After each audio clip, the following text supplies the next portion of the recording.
এক বছর ভিতরে দেখতে লিখুন কি অবস্থা করে এই আগে মানুষ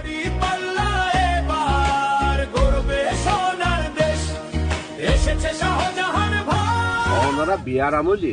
মানে এখন চিকিৎসা সেবা কিভাবে বেশি করে দেওয়া যায় ইয়ান চেষ্টা করছুম তারপরে সার বীজ ওরা গৃহস্থ হলো রে তো ঠিক আছে ভালো করে হাজ করো আর সদা এখন কোন আছে বাজি কেন আছে